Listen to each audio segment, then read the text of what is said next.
Je pense que la principale qualité pour être diplomate, c'est d'avoir le goût des autres. Tout le monde connaît le mot diplomate et on a cette image de gens un peu guindés et assez éduqués, qui vivent loin et qui font des réceptions en buvant du champagne.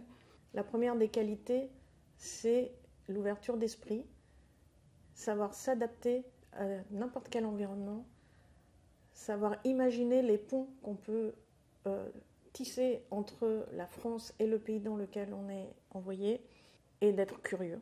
Il y a une personne qui m'a beaucoup impressionnée quand je l'ai rencontrée, c'était à Bruxelles, et qui m'a impressionnée parce qu'elle elle a réussi à la fois à être excellente dans ce qu'elle faisait. À l'époque, elle s'occupait des relations UE-Suisse, et en même temps à être une maman. Je me rappelle d'une fois où elle avait annulé une réunion parce qu'elle avait un fils qui s'était cassé le bras. Et j'avais trouvé ça génial. Un événement qui m'a marqué depuis que je suis arrivée à l'ambassade de France, c'est la visite présidentielle donc, du président Emmanuel Macron.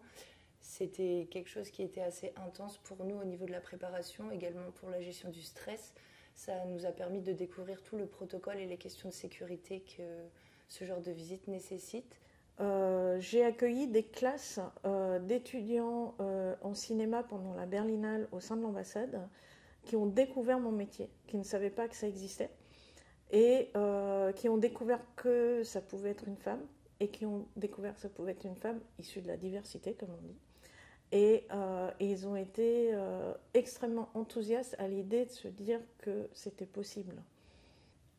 Pour accéder au métier de la diplomatie, il y a plusieurs solutions.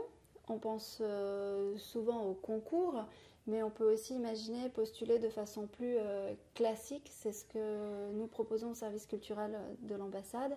On publie des offres d'emploi sur notre site internet ou sur les réseaux sociaux, par exemple sur LinkedIn. L'avantage de l'expatriation avec le VIA, c'est que tout, ou quasiment tout, est pris en charge.